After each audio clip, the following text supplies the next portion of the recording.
Uma ótima noite a todos e a todas. Está no ar o ICL segunda edição desta segunda-feira, dia 10 de abril de 2023. Confira agora os destaques do programa de hoje. 100 dias de governo. Você sobreviveu! Entre acertos e erros, o presidente reúne ministros e manda recados. O Brasil voltou. Veja o que diz o pesquisador João César Castro Rocha. Chega a hora dos militares darem explicações sobre os atos terroristas de 8 de janeiro.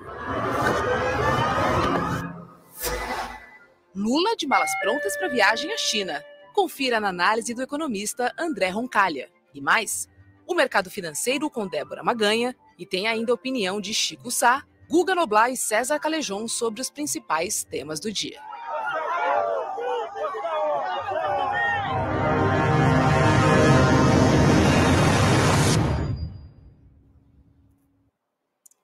É isso aí, segundou, e eu já vou dar boa noite a Araruama, no Rio de Janeiro, Campinas, Curitiba, Barueri, aqui em São Paulo, Fortaleza e também a Porto Alegre, famosa Poa. Boa noite, César Callejon. Tudo bem com você? Boa noite, Rô. Boa noite, Chico Sá, meu camarada. Boa noite, comunidade CL. Um prazer estar com vocês. Chico, não vi Recife aqui na listinha. Geralmente eu acho alguém do Recife. Nós tinha Fortaleza, aqui. time Nordeste tá ali. Estamos na área, estamos juntos. Boa noite, Nordeste. Boa noite, Brasil. Tá certo. Boa noite, Guga Noblar. Tudo bem com você? Já está de volta à sua casa? Estou na área, de volta a Brasília. Eu vi aqui agora no chat o Assis falando um boa noite direto de Recife. Tem Pernambuco agora na área também. E eu estou aqui em Brasólia. E é um prazer, claro, estar com você, Rô, com você, Callejon, com meu querido Chico e essa audiência maravilhosa. É isso aí. Obrigado, querido. Gente, hoje o governo Lula completa 100 dias e vamos falar muito sobre isso. Antes, uma notícia que acabou de sair, ó. A Polícia Federal vai tomar o depoimento de cerca de 80 militares do Exército sobre os atos antidemocráticos do dia 8 de janeiro, para aprofundar a investigação sobre a participação de integrantes das Forças Armadas. Entre eles estão o general Augusto Henrique Dutra de Menezes, que chefiou o Comando Militar do Planalto, e o tenente-coronel Jorge Fernandes da Hora, que comandou o batalhão da Guarda Presidencial. Nós temos um vídeo em que o tenente-coronel Jorge da Hora defende os terroristas durante os atos golpistas. Vamos ver. Tá louco? Você tá louco? Que porra nenhuma, caralho. Foi 10, porra. Segura aqui, segundo caralho. Segundo caralho, porra. Tá todo mundo preso. Tá todo mundo preso. Eles estão presos, porra. Eu sou preso. Eu tô descendo. Não, eu tô preso. São todos presos. Todos presos, beleza? Ninguém vai descer não, coronel. Coronel, esse é nosso. Coronel, esse é nosso.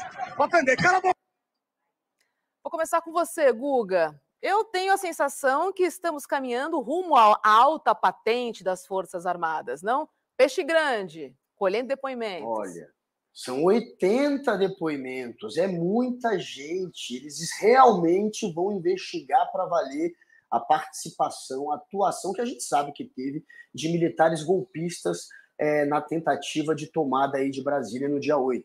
É claro que tem gente de alta patente, de média patente, de baixa patente, e todos eles precisam pagar pela tentativa de golpe. Esse aí que a gente vê agora é um esculacho. No meio de uma tentativa da polícia de conter o quebra-quebra, aquele ali, o Jorge Hora, atua a favor dos golpistas. Ele, que é um dos chefes do batalhão da Guarda Presidencial. E a gente sabe que a Guarda Presidencial, segundo o que já está apurando a mídia, o que tem vazado, é que atuou a favor dos golpistas. Dizem, inclusive, que eles escoltaram alguns golpistas para retirá-los dessa situação sem que eles fossem presos. Então, tem que investigar. Tem o Dutra, que a gente chamou de Augusto aqui na chamada. Eu estou na dúvida se é Augusto ou se é Gustavo.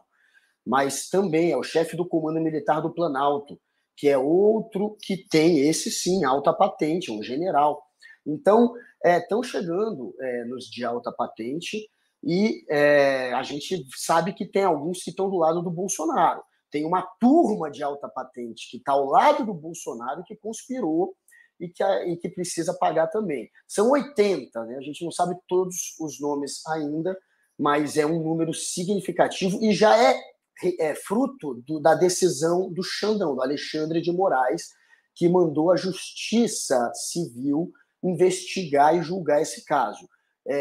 Se tivesse na Justiça Militar, provavelmente não estariam avançando contra tanta gente, contra tantos militares e de alta patente. É isso aí.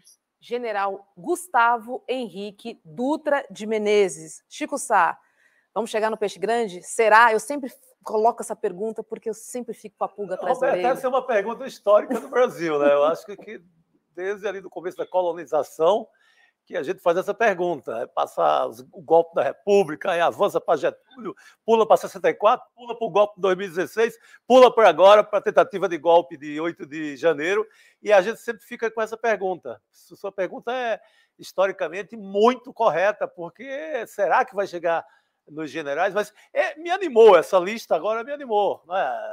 Vamos sonhar um pouco. A gente não é nem uma Argentina, mas não custa nada punir um ou dois ali, meia dúzia, pelo menos para se aquietar, né? Para mostrar que tem um regulamento que militar não pode fazer campanha. Tira a farda, se filia lá o PL do Valdemar e vai fazer campanha. Bota o peito na praça pública e vai fazer campanha. Mas assim não. Pô, escondido ali atrás da farda, aí é covardia. E aí, César? Não, eu acho que o cerne da análise aí está nesse ponto que o Noblar mencionou, que é a dimensão inédita de trazer militares para serem julgados na justiça civil. Isso é muito importante, porque desde a redemocratização do país, essa é a primeira vez que a gente tem tantos militares, muito possivelmente de alta patente, que escapam da própria justiça militar, o que é uma excrescência, Rô. É óbvio, veja, a função do direito é pacificar a sociedade. E o direito só tem essa propriedade porque ele traz a capacidade de imputar responsabilidades. Se você tem uma justiça paralela, é óbvio que você vai se sentir compelido a agir de forma arbitrária, autoritária, que você vai se dar o luxo de se meter nesse tipo de aventura golpista, porque você sabe que, em última instância, você não vai ser responsabilizado e você vai ser julgado por pares que tendem a ser extremamente lenientes com as tuas faltas, entende? Então, acho que o que é importante ressaltar aqui é o ineditismo dessa medida, o quanto isso é importante, sobretudo para que a gente passe a discutir a aberração que é essa questão da justiça militar no Brasil. Perfeito. E hoje o governo Lula completou 100 dias. Foram 100 dias de governo e o presidente fez uma reunião com seus 37 ministros no Palácio do Planalto.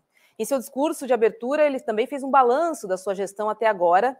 E olha que ainda faltam 1.360 dias. Só isso. Só isso, 1.360 dias. Lula falou sobre o presente e também sobre o passado. Vamos dar uma olhada. Obviamente que eu devo a vocês e ao povo brasileiro a volta da democracia.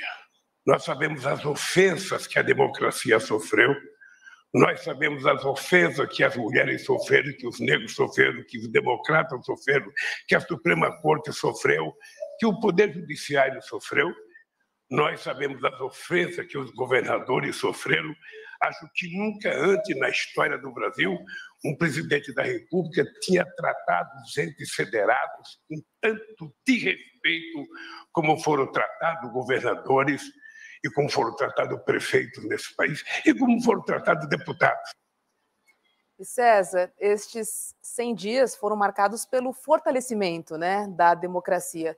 Na sua opinião, seria essa a grande marca deste governo, desses 100 dias de governo Lula?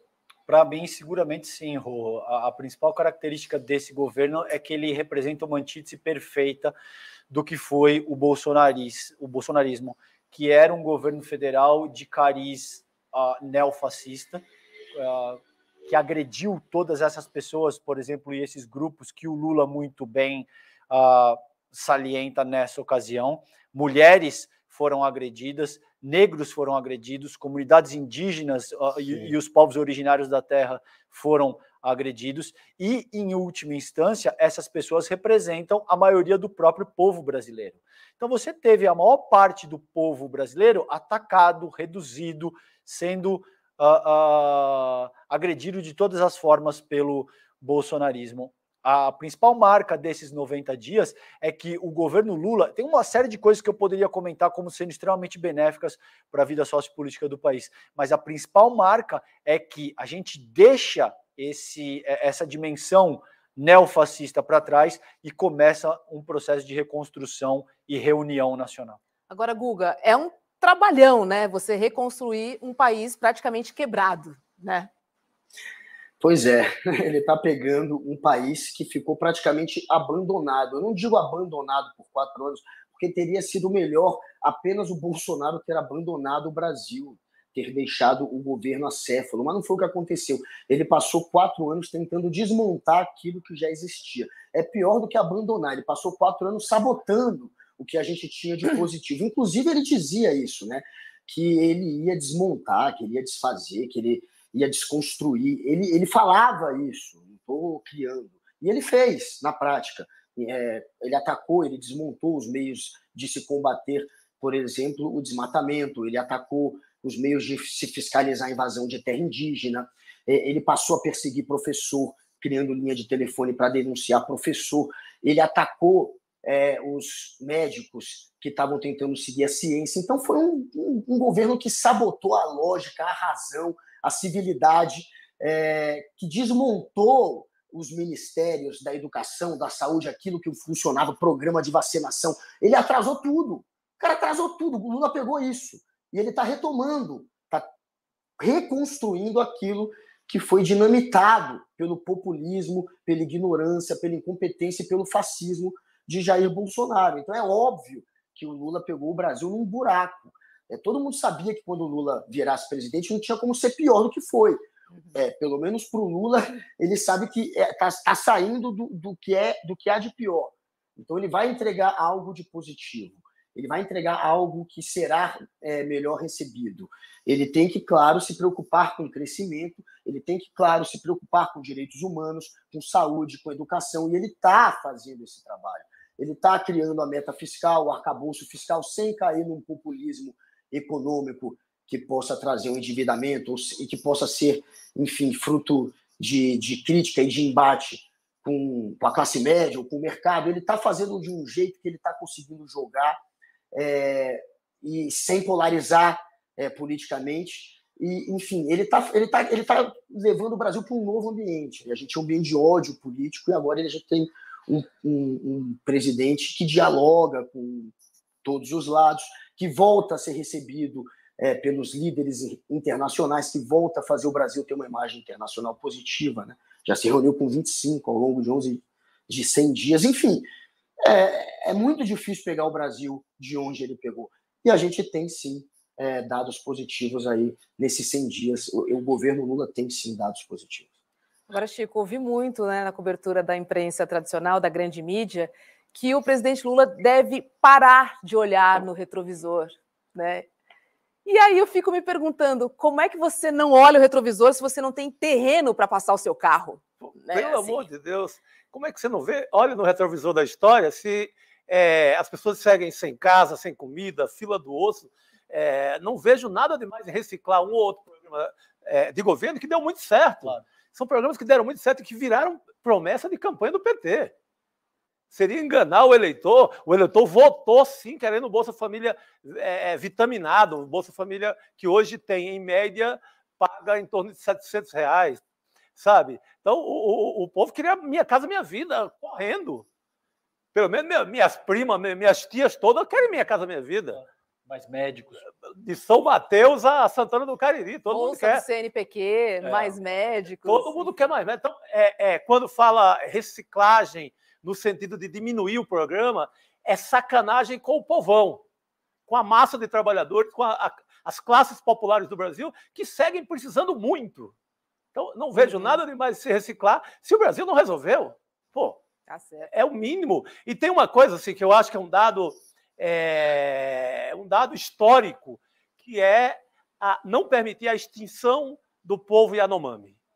Eu acho que corria risco de extinção do jeito que ia, com o garimpo jogando mercúrio na água que eles bebem e com bala, rifle, aquela carnificina toda. Então, tem muito o que mostrar, sabe? Tem muita coisa. Tem o salário mínimo acima da inflação pela primeira vez depois de 4 anos, no 1º de maio agora. Então, essa conversinha de que não fez nada, além de se livrar do fascismo, avançou pra caramba. Tá certo.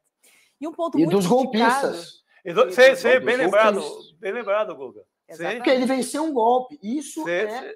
um ponto que o governo entrou sofrendo uma tentativa de golpe. No primeiro semana, gente.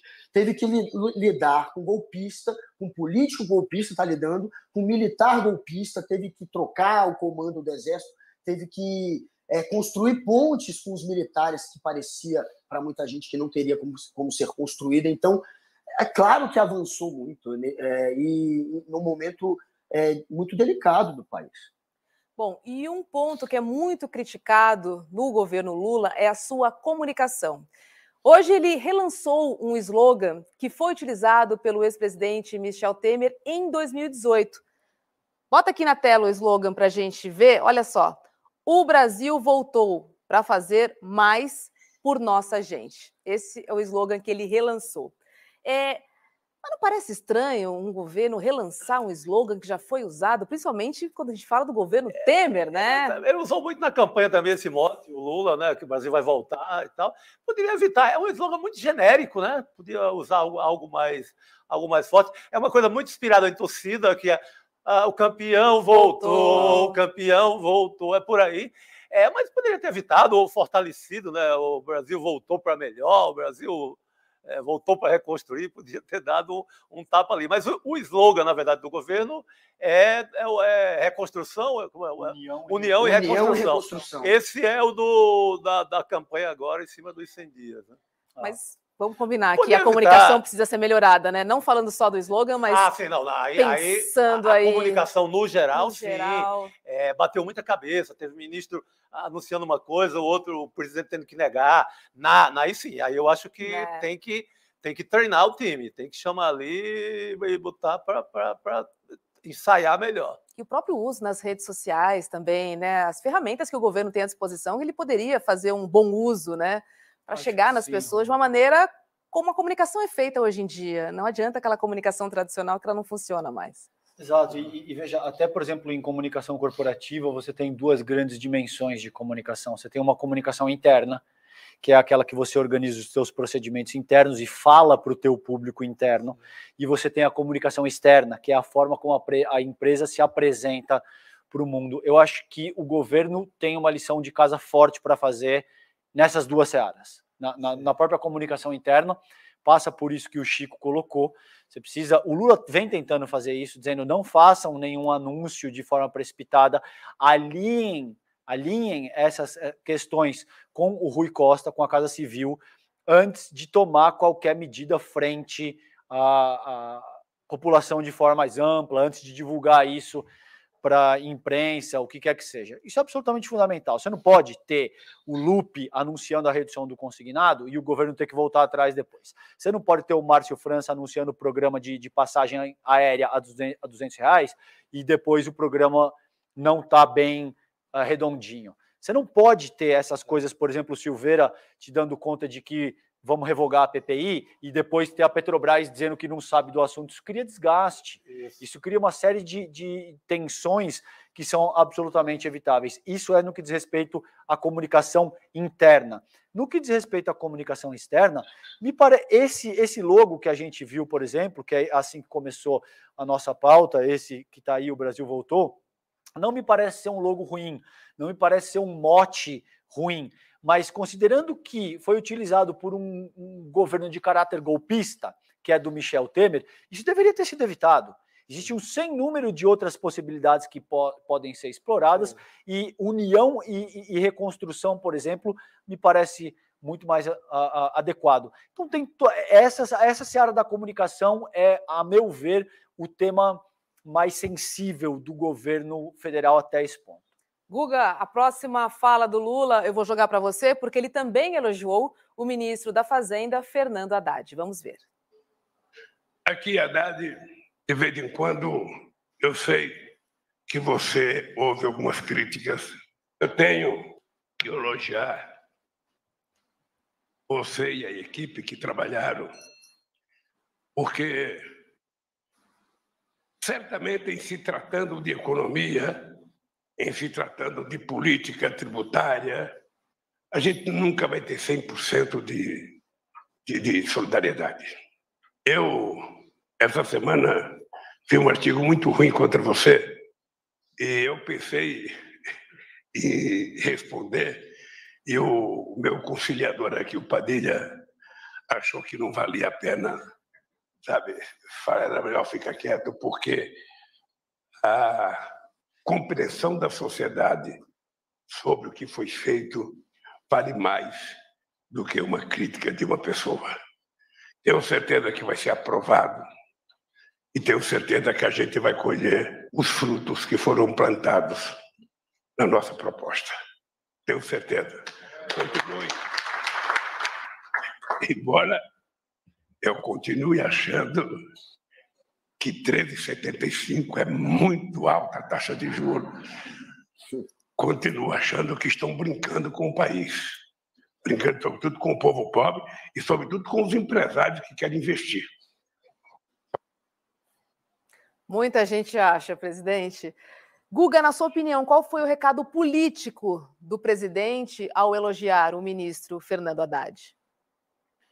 Bom, o Haddad está levando muita pedrada, né, de todos os lados. Agora, com esse arcabouço fiscal, essa meta fiscal que teve ele como chefe, como comandante disso, e essa sim pode virar a marca do governo Lula. O Lula sabe que está todo mundo cobrando dele uma marca. Qual é a marca do governo? A marca do governo Lula, por hora, é o que o Haddad entregou para o governo. É a meta fiscal. É um plano que você teria um teto mais alargado e um piso mínimo para investir no social. Seria uma espécie de atualização ali daquele teto que já está falido de gastos e que está sendo muito bem recebido, está sendo apoiado pelo mercado. E o Lula, quando teve os 2 primeiros governos dele, que ele colocou para comandar a área econômica pessoas que tinham um perfil que não era exatamente aquele que agradava mais à esquerda, raiz, ele teve bons resultados. Então, ele está apostando nisso.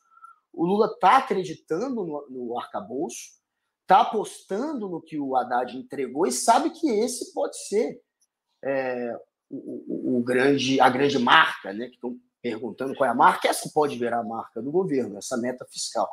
Então, com essa fala do Lula, ele mostra que está, sim, do lado do Haddad e que, apesar do Haddad estar com esse teto de vidro apanhando, às vezes, dos 2 lados, ele está conseguindo entregar aquilo que o presidente acredita. É isso que o Lula está passando com essa mensagem. Ele acredita no que o Haddad entregou e vai comprou e vai apostar nisso, e isso pode virar, sim, a marca do governo.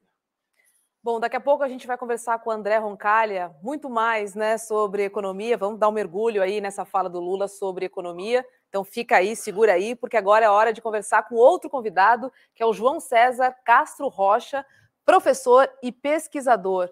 Boa noite, João. Seja bem-vindo ao ICL Notícias, segunda edição. Na verdade, bom dia. Eu estou aqui na China, são 6 horas da manhã. Bom Uau, dia. caiu da cama, João. Obrigada. Agora então vou reforçar. Obrigado por participar do programa às 6 horas da manhã. O professor já está adiantado para a notícia de amanhã, para a chegada do Lula, né? Na verdade, eu estou 11 horas na frente, Chico, então eu posso adiantar o que vai acontecer. Opa! Boa, garoto. Direto do futuro.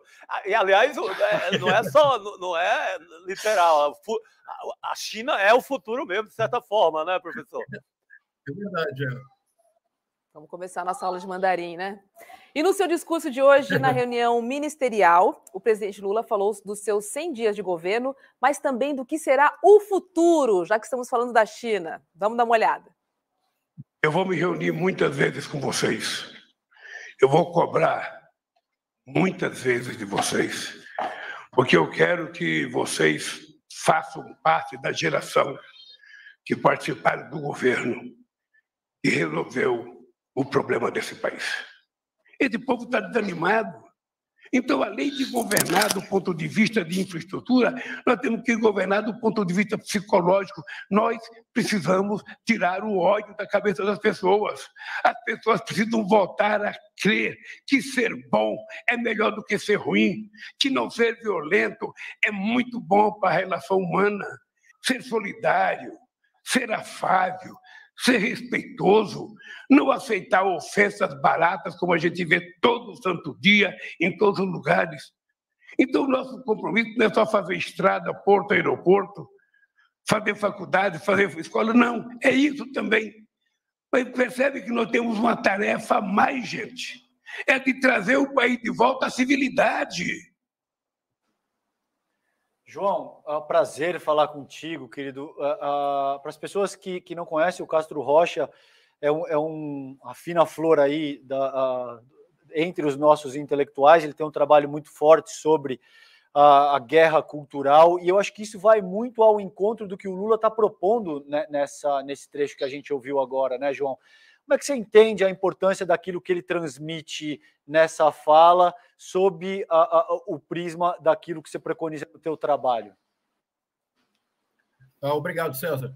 Olha, eu fiquei muito feliz escutando essa fala do presidente Lula, porque revela um entendimento muito agudo da verdadeira situação brasileira.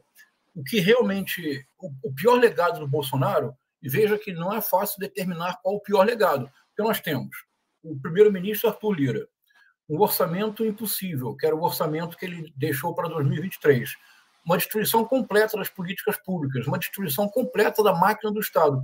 Mas o que é de pior que o Bolsonaro deixou, que o bolsonarismo ainda mantém na cultura brasileira, é essa cultura do ódio, essa incapacidade total de lidar com a diversidade, com a diferença, é a destruição absoluta da noção mais elementar de espaço público, onde as pessoas conversam, e as pessoas só conversam porque não se repetem, porque elas têm ideias que não são as mesmas. Então, em alguma medida, essa fala do presidente Lula, dizendo que não apenas o que se trata de objetivo, construir estradas, retomar o desenvolvimento, como dizia o Chico Sá antes, voltar a aumentar o Bolsa Família, retomar o Nossa Casa, a Nossa Vida, retomar os mais médicos, que são medidas que não é uma volta ao passado, é uma volta à normalidade de um presente que nunca deveria ter sido rompido. Mas o que o presidente Lula disse, que o mais importante é recuperar, nas palavras deles, nas palavras do presidente, o psicológico do povo brasileiro, é uma profunda intuição do que de fato importa. A extrema-direita no mundo inteiro somente triunfa porque ela produz o tempo todo instabilidade, sobretudo instabilidade mental. A percepção do presidente Lula muito me alegra, é o caminho certo para retornar à civilidade.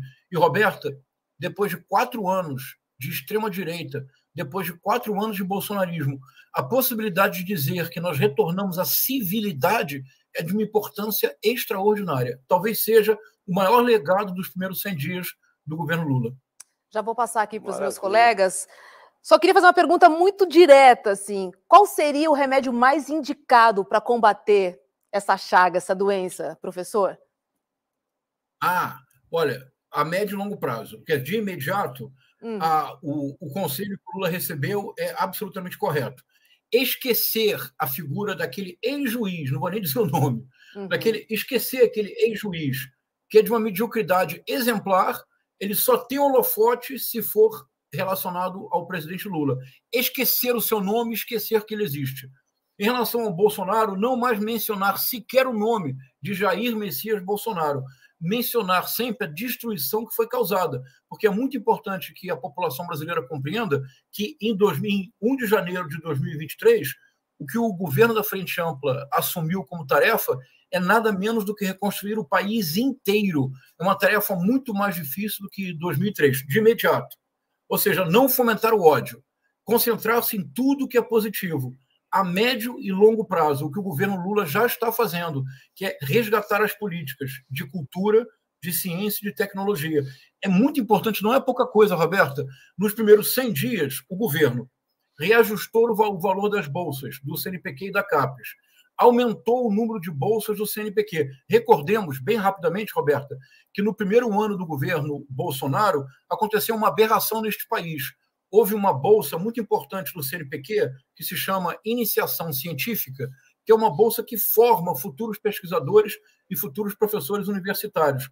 O governo Bolsonaro, pela primeira vez na história, retirou todos os cursos das humanidades da Bolsa de Iniciação Científica, o que é uma coisa absolutamente inédita na história do mundo, não apenas na história do Brasil.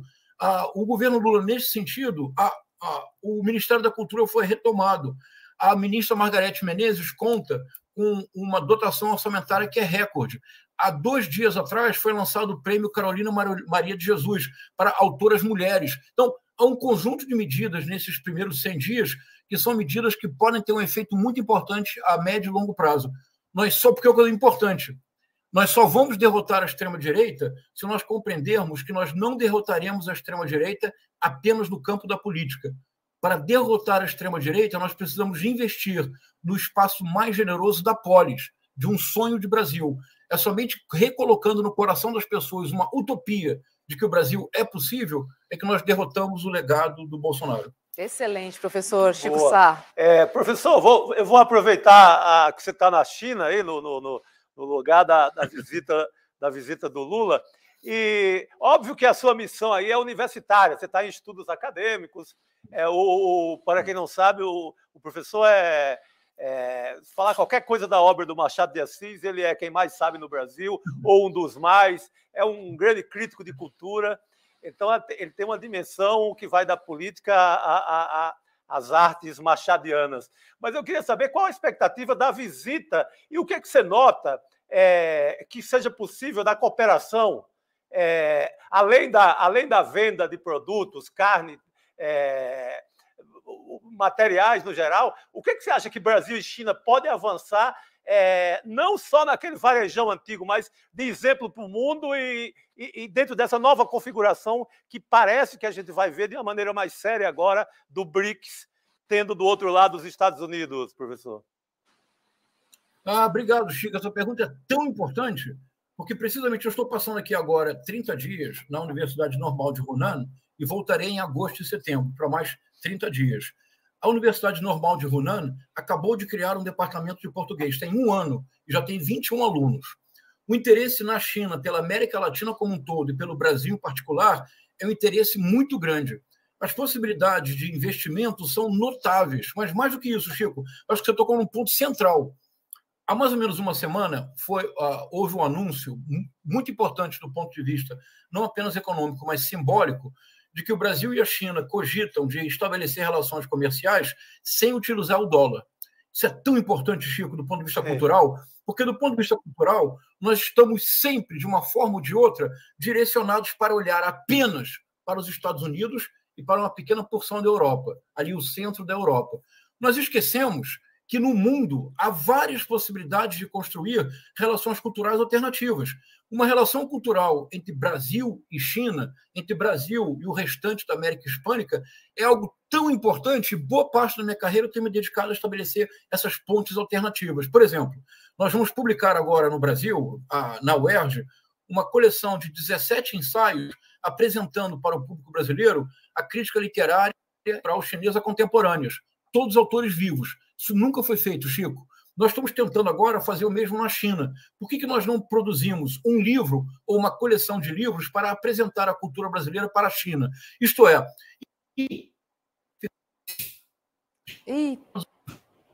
Vamos criar centros alternativos, vamos criar relações novas. Essa percepção é muito importante, Chico. Obrigado.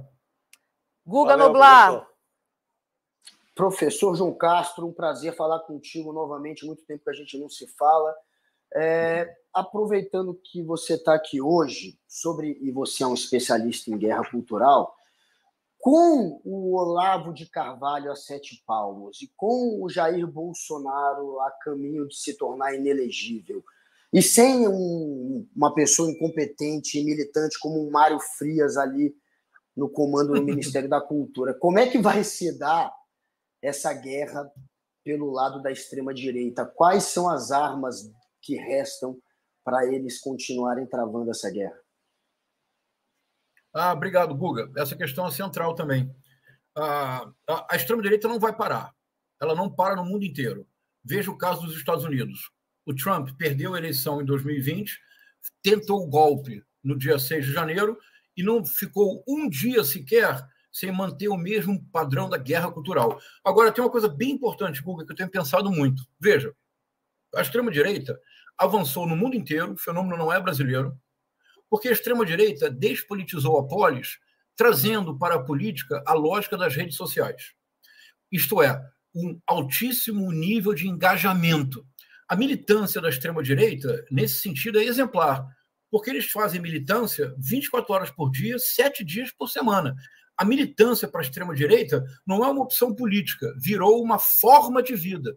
Por isso que, de maneira, entre aspas, tão natural, o bolsonarismo passou da guerra cultural para o espírito de seita e do espírito de seita para o terrorismo doméstico.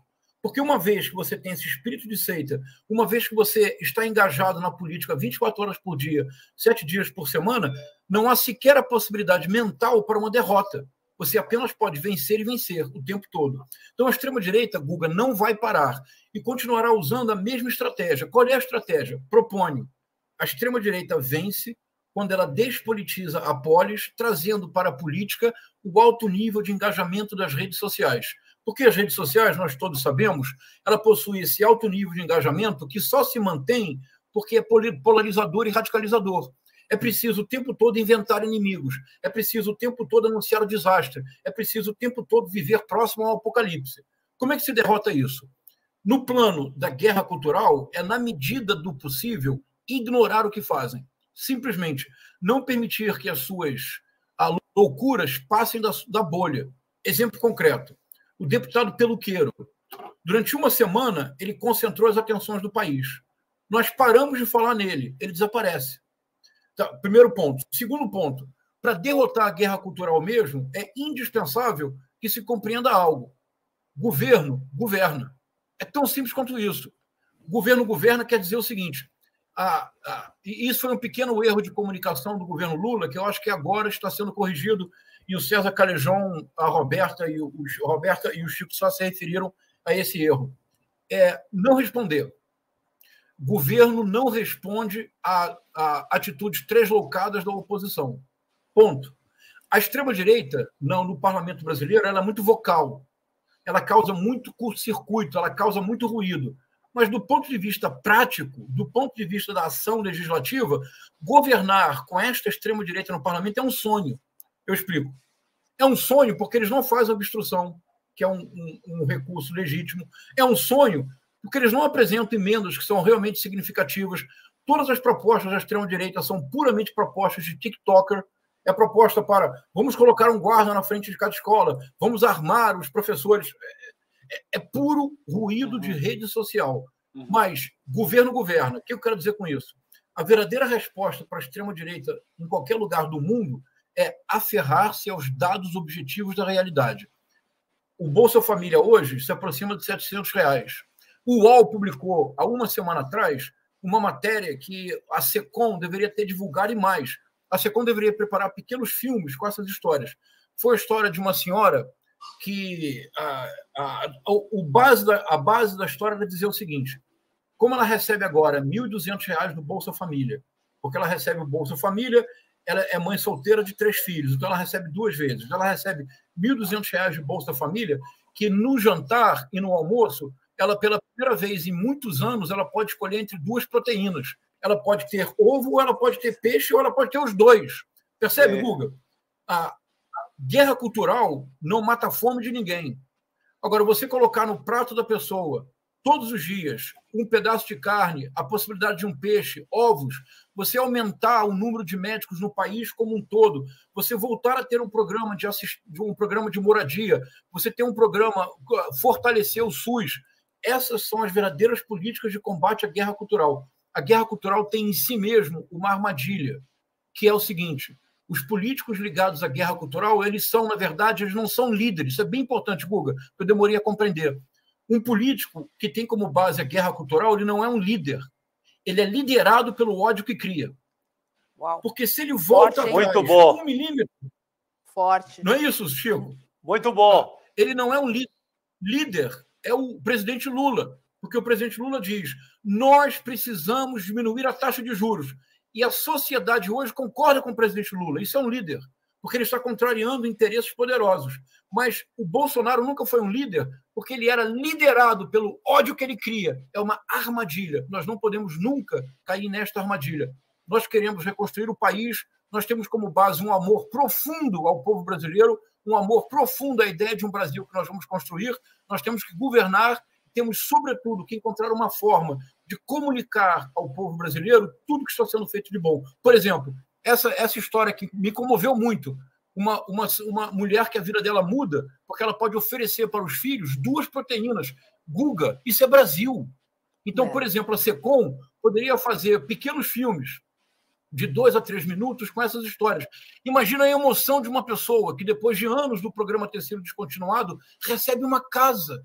Guga, para o povo brasileiro receber uma casa é uma coisa quase que inacreditável, é muito. Que o Brasil volta, por exemplo, vai voltar ao programa Mais Médicos, que a SECOM faça filmes lá entre os Yanomamis, lá no interior do sertão brasileiro, mostrando que a presença de um médico que não havia muda a vida das pessoas. Então, para vencer a guerra cultural, de fato, Guga, é não cair na armadilha da guerra cultural. A guerra cultural é uma armadilha do ódio. Você pode até vencer com a guerra cultural, mas você já começa derrotado. Muito bom. E só um pequeno parênteses, essa dinâmica que o João aponta, ela é tão efetiva que a gente teve veículos de comunicação inteiros que se tornaram refém dessa dinâmica que o João está propondo aí.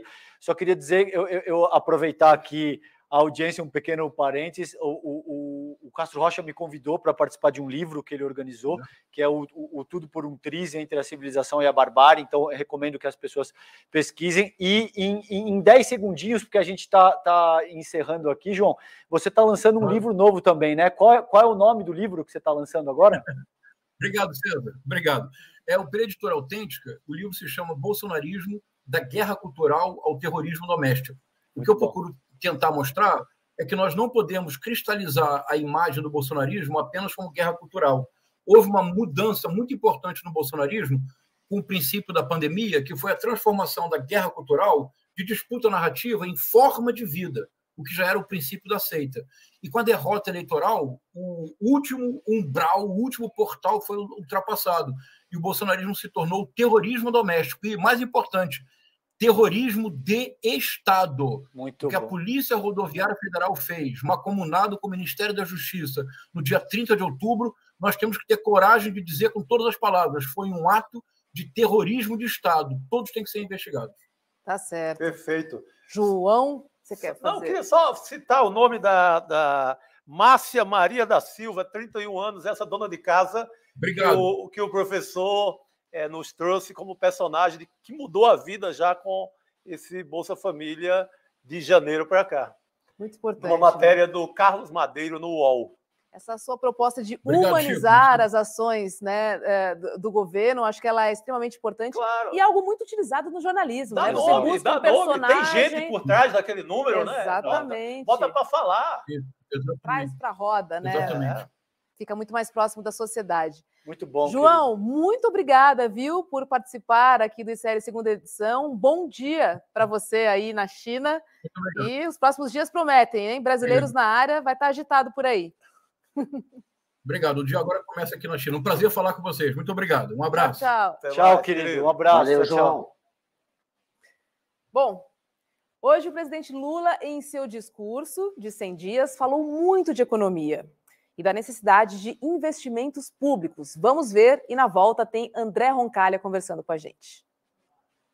Eu pensei em convidar o BNDES, o BASA, o BNB, o Banco do Brasil, a Caixa Econômica, porque nós precisamos criar na sociedade brasileira a ideia de que esses bancos são públicos e que esses bancos têm uma finalidade diferente dos bancos privados.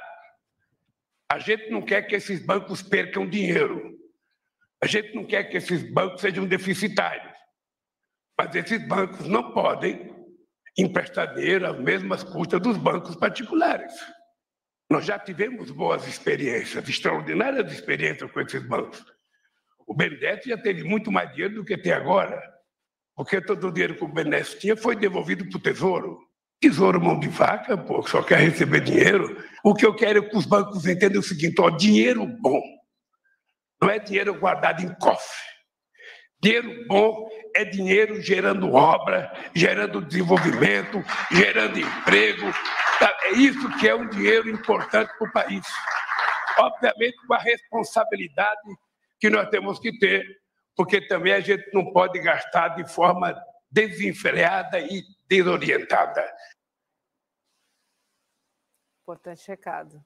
André Roncalha, é um prazer falar contigo. Boa noite, querido. Essa fala do Lula, André, gostaria que você avaliasse, porque ela é de suma importância, considerando que, por exemplo, na China, a China criou uma rede de bancos estatais que foram capazes de subsidiar o desenvolvimento do próprio país, né? Então, a gente tem uma história forte ali que vai ao encontro disso que o Lula está propondo, e me parece um aspecto importante do nosso próprio desenvolvimento nacional, não? Como é que você avalia? Boa noite, querido.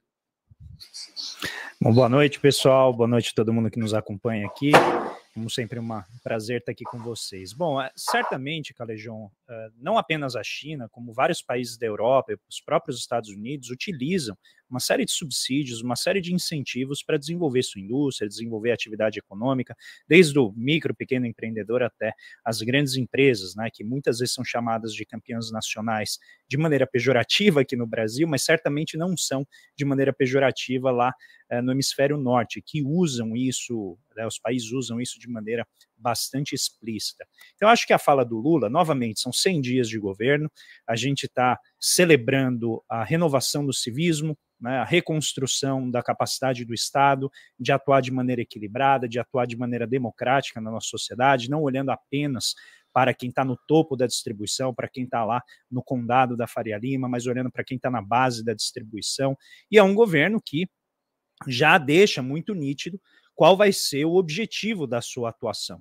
Então, é usar os bancos públicos para ajudar, né, tanto pequenos empreendedores, quanto ajudar empresas brasileiras a aumentar sua produtividade, auxiliar, né, as famílias endividadas. A gente tem possivelmente 37 milhões de famílias que vão participar do programa Desenrola, que vai aliviar, né, fazer esse grande refinanciamento de dívida das famílias, vai ajudar a resgatar a atividade econômica no país nos próximos anos, certamente nesse já também, se for rapidamente aprovado. Então, a ideia de usar os bancos públicos e os bancos de desenvolvimento para destravar a atividade, para fazer com que a gente invista em setores-chave, não é novidade no hemisfério norte. Você usou o caso da China, que faz isso de maneira muito ampla, muito abrangente, utilizando todas as ferramentas que eles podem para justamente alçar toda a produtividade, alcançar aquilo que está difundido na sociedade, na forma de inventividade da sua população, na forma de criatividade do seu povo. E o Brasil agora inicia esse caminho. É uma trajetória difícil, ela vem com muitos obstáculos, a gente ainda vai discutir bastante sobre isso aqui, mas eu acho que é uma sinalização importante que o Lula deu hoje, já avisando que a gente está mudando a rota que a gente vinha, né, seguindo nos últimos 4 anos. Perfeito. André, o presidente Lula embarca amanhã para a China. Queria entender com você qual a importância na ótica da economia desta viagem, especificamente. Ela é imensa, né? Uma reorientação da política externa brasileira. O Lula novamente resgatou o bordão das suas 2 primeiras gestões, né, uma política externa ativa e altiva, é uma política externa que justamente não tem alinhamento automático, como a gente viu nos últimos 4 anos, presidente da República do Brasil, com a mão no peito, honrando, né, fazendo uma homenagem à bandeira norte-americana. A gente não vai ver isso aqui. A gente vai ver o Brasil justamente tentando reconstruir a união da América Latina, então, novamente, a reedição e, vamos dizer, o resgate e restauração da Unasul, que é um órgão importante de articulação das economias e dos países da América do Sul, foi feita agora, no final da semana passada, e a ida do Lula para a China, com uma agenda muito mais sólida, muito mais diversa do que aquela que ele levou numa visita quase que mais pro forma para os Estados Unidos, mas mantendo uma relação diplomática construtiva com Joseph Biden. No caso da China, agora ganha, na minha visão, um corpo de desenvolvimento muito mais abrangente. Primeiro, porque o Lula leva uma agenda de compartilhamento de tecnologia, de entrar no chinês, de ampliar os investimentos em infraestrutura mundo afora. E isso é importante porque, articulando com a América do Sul, formando um bloco regional forte, a relação com a China muda, ela deixa de ser uma relação de ameaça em que, né, empresas chinesas vão ocupando o território aqui na Argentina, no Paraguai, nas relações comerciais, e se torna mais uma relação de compartilhamento de tecnologia, de compartilhamento em projetos de infraestrutura. De cada 100 dólares que a gente exporta, 25 vão para a China. Então, é o nosso maior parceiro comercial. A gente tem a possibilidade de aumentar muito as exportações na área de proteína animal, na área de minério de ferro. Existem, evidentemente, muitas outras possibilidades para além dessas. E eu acho que o Lula está levando lá em termos de agenda é resgatar a capacidade do Brasil de investir na área de energias limpas, na transição ecológica, principalmente na área de transporte. A China vem fazendo um trabalho fenomenal na última década, pelo menos, de expandir a rede de ferrovias, né, de trens-bala, trens de alta velocidade, que já levaram desenvolvimento para várias áreas do território chinês, e o Brasil certamente tem um potencial imenso nessa linha. Eu acho que infelizmente não tem sido salientado por parte do governo essa linha de desenvolvimento das ferrovias, mas eu espero que a ida do Lula lá desenvolva um pouco esse canal que tem tudo para ser muito promissor para a nossa economia. André, aproveitando que você falou em dólar, Brasil e China falam em não utilizar mais a moeda norte-americana em suas transações. Queria entender o que isso significa e se a gente deve chamar mesmo de não usar mais esta moeda. E que moeda seria essa? E se podemos chamar de moeda, inclusive, né? A China vem fazendo já tem algum tempo o desenvolvimento de um sistema de pagamentos à parte, que ele chama CIPS, e ele basicamente permite que a China faça transações comerciais com outros países usando o yuan, né, a moeda local deles, o renminbi, como se coloca muitas vezes, e o Brasil entraria então nessa rede. Já tem mais de 100 países nesse sistema de pagamento. Né, ele rivaliza com o SWIFT, que é esse sistema internacional comandado pelos Estados Unidos e pelos grandes bancos da Inglaterra, e a China agora tenta, né, contestar essa dominância do SWIFT com esse novo sistema, e o Brasil, ao que tudo indica, vai, né, tentar aderir a esse processo para poder facilitar as trocas comerciais de uma maneira mais robusta com a China. Isso faz parte desse processo de questionamento e contestação da hegemonia do dólar, do ponto de vista internacional, da regulação monetária, na medida em que a própria atuação dos Estados Unidos vai sancionando, né, gerando sanções econômicas, comerciais, militares sobre vários países. Isso acaba, então, fortalecendo a união e a aliança de países que sofrem essas sanções e, obviamente, eles se deslocam na direção desse polo, né, geopolítico que é a China, emergente, contestando o poder dos Estados Unidos. Do ponto de vista diplomático, eu acho que isso coloca desafios para o Brasil, porque nunca é simples você questionar, né, um poder como o dos norte-americanos. A gente tem uma longa história de dificuldades de intervenção norte-americana aqui no país. Eles, inclusive, deixam isso muito claro, né, para eles é muito importante ter a aliança dos Estados Unidos. Então, essa política de não alinhamento automático, ela traz desafios, e eu acho que o Lula tem a capacidade de articular, né, justamente os interesses sul-americanos nesse processo, mas, novamente, andar no gelo fino, porque a gente está falando de um processo geopolítico bastante tenso, né, com a cada vez mais tensões emergindo tanto nas relações ali da Rússia com o restante do mundo e com relação à OTAN, e também ali no Estreito de Taiwan, com todas as tensões que a gente nunca sabe se elas são inflamadas ou elas efetivamente estão crescendo, no que diz respeito, né, ao papel dos Estados Unidos na liberdade, na independência ali, a autonomia de Taiwan. Então, com base nisso, acho que o Lula faz uma aposta que me parece, na minha visão, correta, de não alinhar automaticamente e explorar ao máximo os benefícios que o Brasil pode tirar e a região, né, da América do Sul pode retirar dessa concorrência agora no plano internacional. Que aula! Obrigada, André Roncalha. Obrigada, sempre bom te receber aqui no ICL segunda edição. Uma boa noite para você. Obrigado, queridos. Um abraço para todos, boa noite para vocês. Boa noite, André. Boa noite.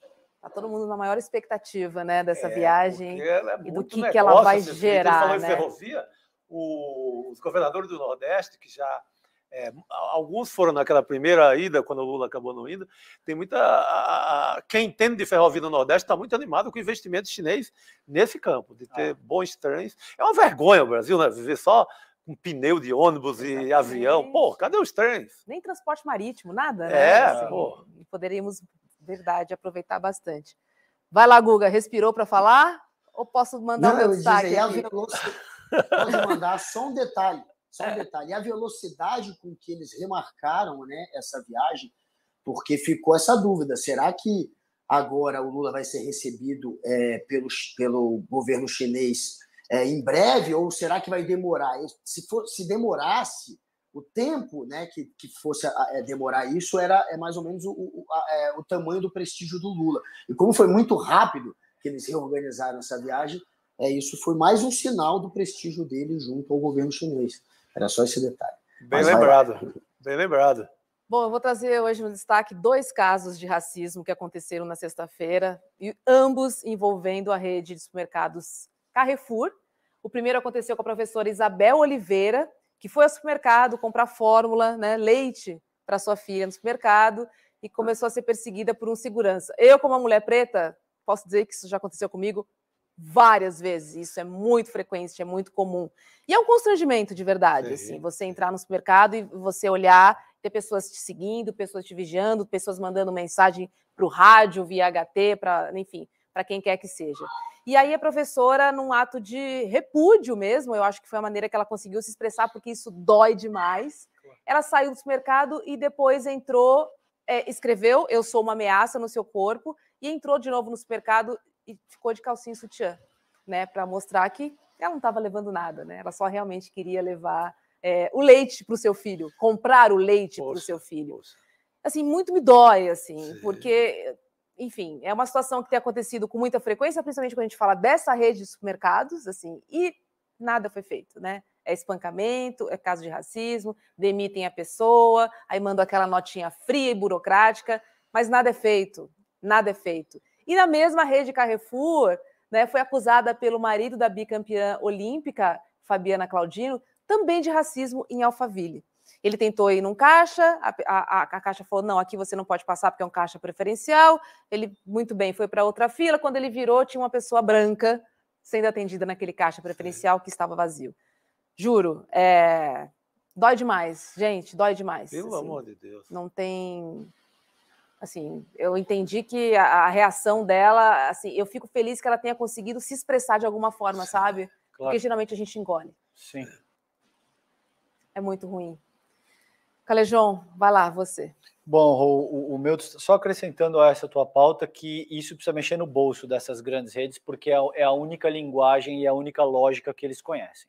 Se a gente fica só emitindo nota de repúdio e tal, o que é absolutamente necessário, essas pessoas não mudam. Então, você está vendo que esse tipo de coisa, o Carrefour é reincidente nesse tipo de questão.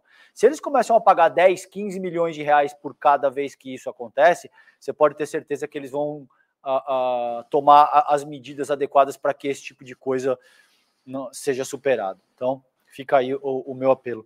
O meu destaque é considerando a Associação Nacional dos Petroleiros Acionistas Minoritários, que está entrando com uma ação na CVM, que é a Comissão de Valores Mobiliários, e junto ao TCU também, o Tribunal de Contas da União, para rever essa questão da PetroSix. Esse, seguramente vocês lembram, é um caso que o Leandro Demore trouxe com exclusividade aqui no ICL na semana passada e que dá conta de como o pai da Gabriela Hardt, a juíza da Lava Jato, está envolvido num escândalo de espionagem industrial.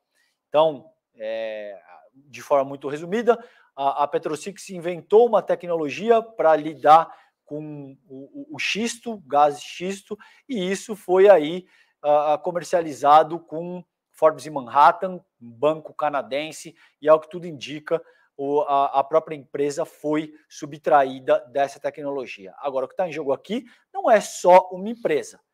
A Petrobras é a maior estatal do país, essa é uma tecnologia absolutamente disruptiva. Quem foi roubado, para utilizar o português claro aqui, em última análise, foi o próprio povo brasileiro. A gente vai ficar em cima disso, tem essa ação agora junto à CVM, junto ao TCU, e fica o apelo que eu já fiz anteriormente de que o Lula e o governo brasileiro se envolvam de uma forma mais enfática nessa questão. Porque o que está em jogo aqui é o patrimônio dos brasileiros que estão sendo surrupiados. É disso que se trata em última instância. Tá certo. Boa. Pirateado, né, Calejão? Você foi fino, para não dizer pirataria mesmo. Pirataria pura. E, pô, Carrefour, são reiterados esses casos, né? Desde aquele de Porto Alegre, que foi a morte, sabe? Que falta acontecer? Toma vergonha. Vamos, né? Racismo... Não dá, a gente está tolerando mais isso. O presidente Lula falou isso hoje de manhã no discurso, sim, inclusive, sim. né? Temos o Ministério da Igualdade Racial. Gente, vamos resolver. Isso. Por favor. Vai lá, O meu destaque é sobre um senhor que atende pelo nome de Júlio César Vieira Gomes, que é esse rapaz aí que está perto das joias. A gente não esqueceu as joias, aqueles estojos, né, Guga? Vamos relembrar. Hoje aparece o nome dele como exonerado no Diário Oficial. Todo bonitinho ali queria vazar. Que um cara que é auditor fiscal, recebe uma grana boa por mês. O que esse cara quer correr fora assim? Ele estava mais ou menos tentando trabalhar aqui no governo, digamos, no mínimo semi-bolsonarista do Tarcísio. Ele viria para cá, no acerto ali, encontraria uma boquinha para ele aqui e ele se livraria e ajudaria o Bolsonaro no caso das joias. Mas aí a Receita Federal falou, opa, tem alguma coisa estranha aqui. Enquanto estiver rolando o inquérito, a investigação interna, você não pode cair fora, não pode ser exonerado. Vai ter que prestar conta. Porque ele, Roberta, ele é aquele que orienta os enviados especiais do Bolsonaro para receber a joia e liga para o guichê da Receita em Guarulhos para dizer libera aí para a moçada, libera aí para o Bolsonaro, etc. Então, esse personagem tentou uma boa armadilha, que é pedir exoneração, encontrar um emprego aqui em São Paulo e cair fora da história. Não conseguiu, ainda bem. Exatamente nessas imagens, né, Chico, que a gente vê quando o próprio servidor diz, não, eu não posso falar no telefone. Sim. Ele diz, eu não posso falar no telefone. Porque se não é o servidor preparado, tinha caído na conversinha. Tinha sido levado. Com certeza. 16,5 milhões. Só isso. Joia do presidente. Você vai fazer o quê? Entrega, né? Guga Noblar.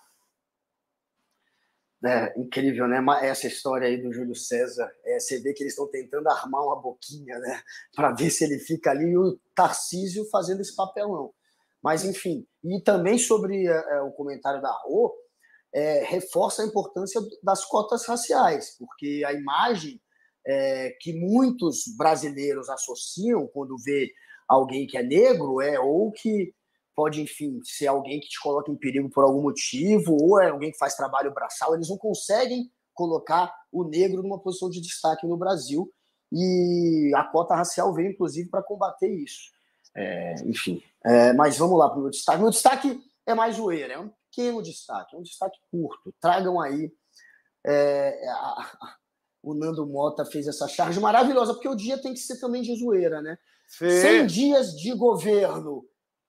Pensar que nem tivemos isso nos últimos 4 anos, porque agora a gente está debatendo quais são os dados positivos de 100 dias de governo Lula, mas a realidade é que ficou 4 anos sem um governo. Essa é a piada da charge.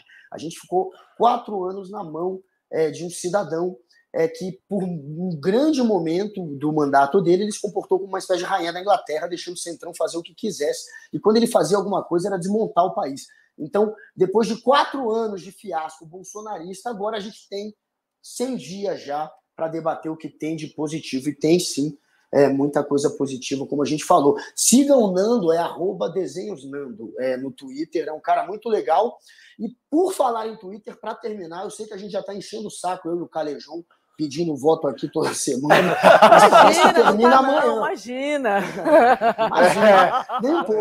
Nem um pouco. Galera, eu acho que ou termina amanhã ou termina depois de amanhã. No máximo na quarta, então votem, porque os bolsominions estão tentando fazer um trabalho de ataque em cima da gente. Calejão, ainda bem que está ali ainda muito bem posicionado em terceiro. Eu estou em nono. A gente está entre os 10, portanto, finalistas. Votem na equipe do ICL para permanecer entre os 10. Na categoria jornalista influenciador que a gente está pedindo voto. Então, corram para essa categoria e ajudem a gente a chegar nessa final. Tem o Maldonado, que também está lá na frente. Tem, o Calejão também e eu. Vamos lá, ajudem a gente. Tem mais gente também, mas a gente que está ali entre os 10. Deixa a gente entre os 10 e mostrem a força do ICL. Vamos atropelar essa cambada de Bolsonaro. E vocês já estão atropelando. Muito obrigado aí pelos votos que vocês já deram. Valeu, galera. Valeu, Calejão. Valeu, Rô, e valeu, Chico. Tamo juntos. Não é por nada não, mas deixa com a gente, Guga. Vamos apertar o dedo aí, sentar o dedo. Não é por nada não, mas só dá ICL2 aí, hein? Meu Deus do céu. Mas também tem o Edu Moreira na categoria de economia. Tá certo. Mas ICL ali, ó. Em cima, né? É isso aí. Boa. Em cima, no topo. Vamos chamar a Débora Maganha para entender como é que foi, como é que reagiu, o que aconteceu no mercado financeiro hoje. Antes, vou me despedir do Guga. Tá liberado, Guga. Boa noite para você. Galera, um beijo. Beijo, querido. Tchau, valeu, querido. boa noite. Até amanhã. Agora sim, olha só, Débora, boa noite. Não te ouço, Débora. Acho que você está mutada. Não, ainda não. Opa. Ih, não rolou. Não, sem o seu áudio. Tenta reconectar, Débora. Isso. E a gente vai esperando a Débora. Enquanto isso, amanhã, às 15 horas, tem estreia no ICL, o curso Os Segredos dos Relacionamentos Saudáveis. Vai abordar como construir e manter um relacionamento saudável e não somente relacionamentos românticos, mas todas as formas de se relacionar, inclusive consigo mesmo. Esse é bom, hein? Se você já é aluno do ICL, este curso estará disponível amanhã, às 15 horas, ou seja, às 3 horas da tarde. Se você ainda não é, basta acessar icl.com.br e fazer a sua matrícula. Esse é bom, hein? Todas as formas de se relacionar, inclusive consigo mesmo. Eu me cobro muito, acho que esse curso vai ser importante para mim. Débora, vai lá com você agora. Boa noite, Roberta, Chico e Calejão. Vocês estão me ouvindo bem? Boa noite, agora sim, querida. Agora sim, então vamos lá. Hoje os mercados ficaram ligados lá nos Estados Unidos. Tá? Isso porque a sexta-feira, quando os mercados ficaram fechados por causa da Páscoa, foi divulgado o payroll, que é conhecido por mostrar o ritmo da economia dos Estados Unidos por meio do mercado de trabalho. O desemprego caiu para 3,5% e era esperado que ele ficasse maior, em 3,6%, igual ao mês passado.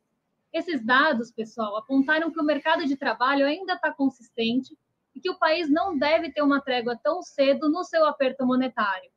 O monitoramento do CME Group mostrou que a chance de aumento de 0,25 ponto percentual depois do payroll foi para 69%, enquanto a manutenção dos juros como estão hoje ficou em 31%.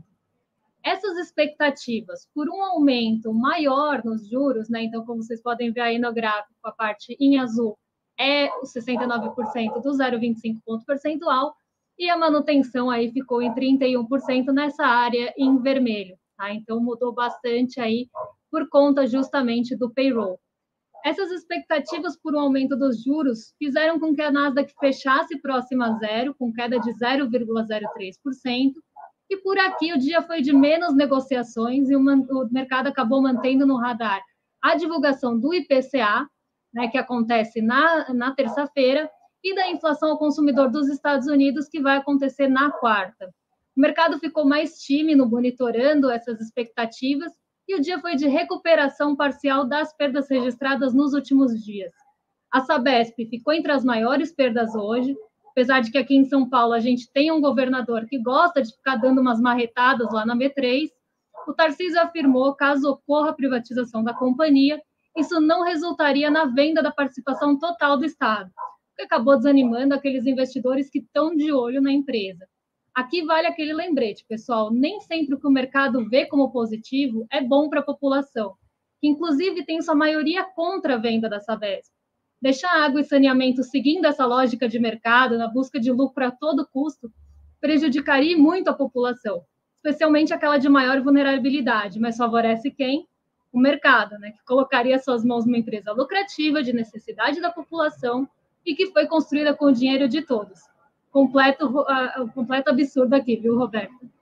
Com certeza. E ele doido para quebrar o martelo, né? Para marretar a cabeça dos paulistas. Só para lembrar, essa mesma Sabesp vai aumentar a água agora em quase 10%, já porque a Sabesp já é, não é, Débora? Ela já é semi-privatizada, né? Ela já ajuda muito acionista por aí, né? Por isso tem que aumentar a água da Dona Maria lá da Zona Leste. Exatamente, ela é uma empresa que a gente chama de mista, né? Porque ela tem parte nas mãos do Estado e parte que está já na mão do mercado. Essa movimentação aumentaria essa parcela do mercado, mas, segundo aí o Tarcísio, ainda manteria parte do Estado, que foi o que desanimou os investidores. Mas é justamente isso, essa lógica já é perseguida e pioraria ainda mais. Tá certo. Perfeito. Débora Maganha, a gente se encontra amanhã aqui no ICL Segunda Edição. Beijo, boa noite para você. Um beijo para vocês também. E a programação do ICL só aumenta, então amanhã, às 7 da manhã, tem Desperta ICL com Leandro Demore, às 7 da manhã.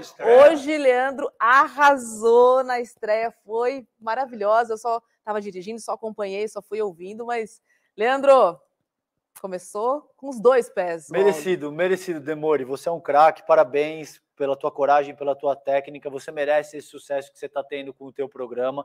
Imperdível, 7 horas da manhã, Desperta ICL, de segunda a sexta. É isso aí, ele vai lendo as principais notícias, né, do dia, dos jornais nacionais e internacionais, ou seja, comece amanhã muito bem informado e na melhor companhia. Às 7 horas da manhã, e depois, às 8, tem ICL Primeira Edição, com Vivian Mesquita, Eduardo Moreira e William De Luca, das 8 às 10h30, correto? Está escrito às 8 às 11, mas mudou o horário do programa? Não, né? 10h30. Tá, então é isso aí, das 8 às 10h30. Então, fechou. Então, depois você sabe que às 7 horas da noite tem ICL Segunda Edição, com essas feras e esses craques aqui em campo. A gente se encontra amanhã. Boa noite para você. Beijo, meninos, e até amanhã. Beijo, Tchau. gente. Boa noite. Fiquem bem. Boa noite a todos.